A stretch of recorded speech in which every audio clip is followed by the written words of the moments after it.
What's going on, everybody? Yeah, just want to get on here and show you guys how to get your music into music libraries and publishing deals, and ultimately try to get your music licensed in TV and film and anything. I mean, there's so many different types of media, but like kind of the starting spot.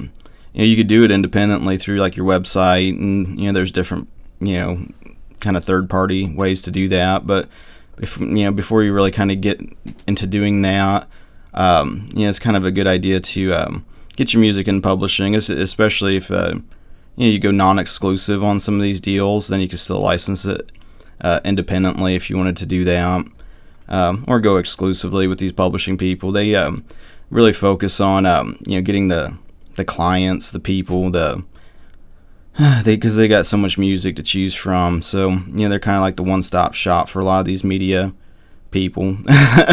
And so on my website here, the link will be in the description.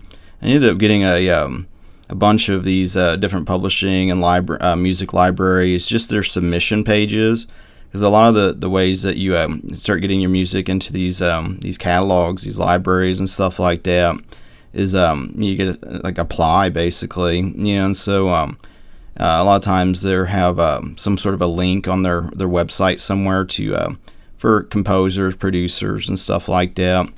And so just try to make it easy for you guys. You just click on the let me scoot this over. Like Pond 5. That's an awesome one.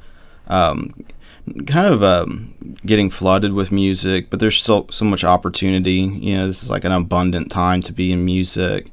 Don't listen to the to the naysayers.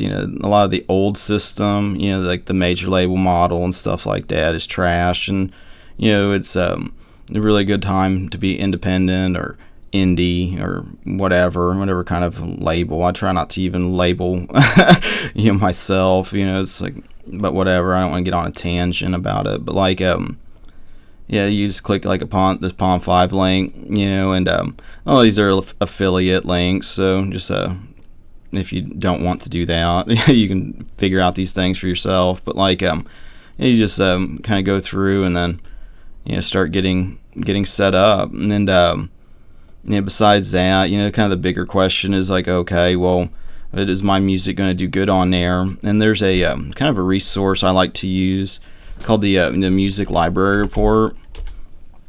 I get a subscription every once in a while, and just kind of check out what's going on here. The guy that's made this, his name's Art Munson, and what it is basically producers, composers, musicians, and stuff that are in the publishing side of the music business. Have like rated these different publishing people, these libraries, these different things, and shared their experiences, which is really nice, because a lot of times there's maybe some fear, I guess, that can be with music, of like getting ripped off or getting shit stolen or getting raw deals, because a lot of times that's like the horror stories that you hear is like especially when you're a creator, musician or producer or any of that kind of stuff, is it's like, oh, you move all these units, but then you just don't make anything because everybody's got their hand in your pocket, trying to make something off of you.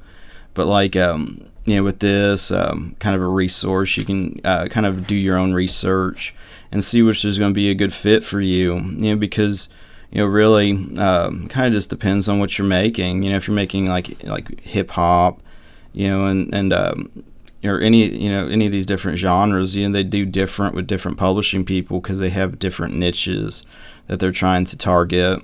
And I guess the $1 million question I hear quite a bit is like, how much music do you need to get licensing deals to make a living, not have to work a real job? And it entirely depends on the quality of the music, what you're making.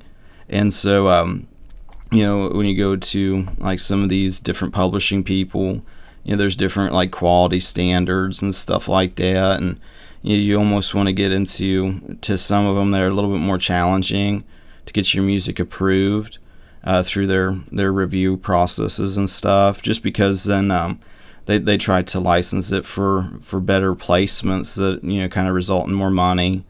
and with that, a lot of times you get the upfront sync money, when they license it, but then some of these are kind of more geared towards like television and broadcast type media, and when it's broadcast like that, you get back in royalties, from your basically your performing rights organization. In the United States, it's BMI, ASCAP, and I don't even a CSAC or something like that.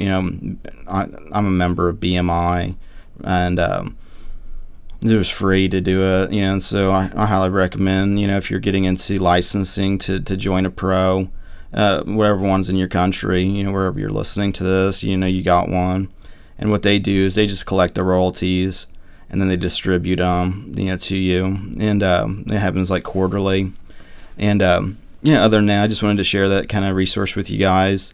And I